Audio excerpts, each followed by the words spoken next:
At this stage of the situation, the whole family is scrambling for answers, asking friends, family, anybody they know for help. Someone tells them to go to Mexico City to see this lady that can help them.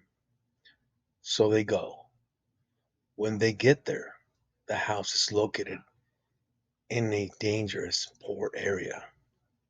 However, the house has a huge patio, which is used as a waiting area, and they need every bit of it because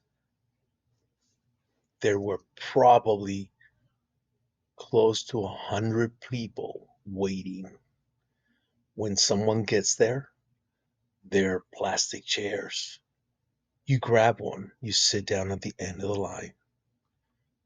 It takes about a day and a half before you finally get your turn. No one ever leaves. I guess if you end up there, you're kind of in your last leg and desperate. And this family sure was. So finally, after a day and a half of waiting, Monica and Lillian finally get to go in and talk to the lady.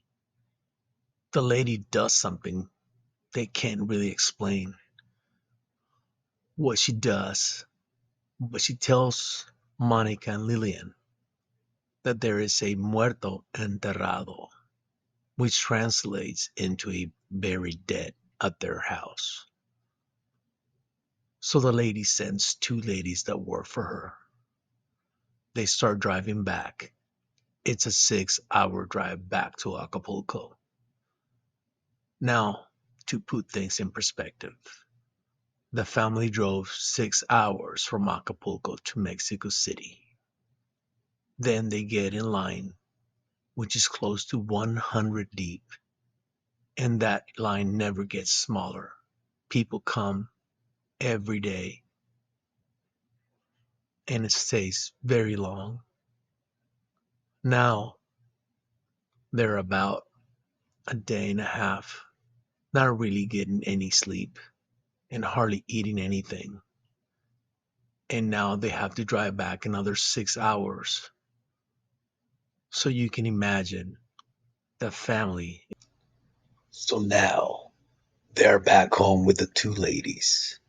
They go inside the house and they're looking around to see where someone could have buried something. But it's a condo on the fifth floor.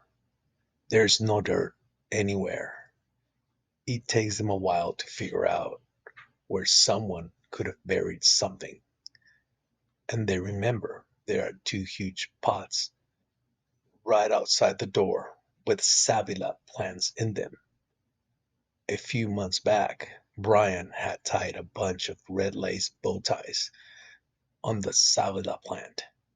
It is believed that it protects your home when you do that.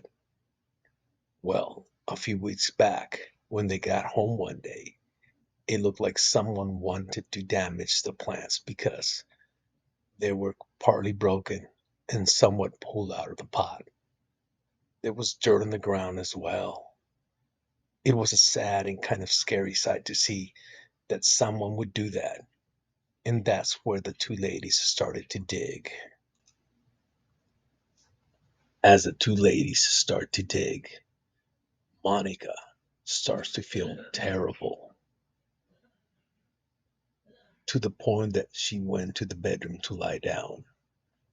Brian is going back and forth between the two ladies in the bedroom. A few minutes later, the ladies call Brian, so he goes to where the ladies and Monica's mother are, and they tell Brian to help them dig. They're tired. It's just a pot plant. It makes no sense. Brian is confused, and they're looking at him to see how he reacts. So he puts his hand in the pot, and he is filled with fear. You can see it in his face. And he expresses this, the fact that he's scared. And he doesn't even have to dig. The ladies had already found what they were looking for. Brian feels something inside the pot plant, and what he pulls out marks him forever.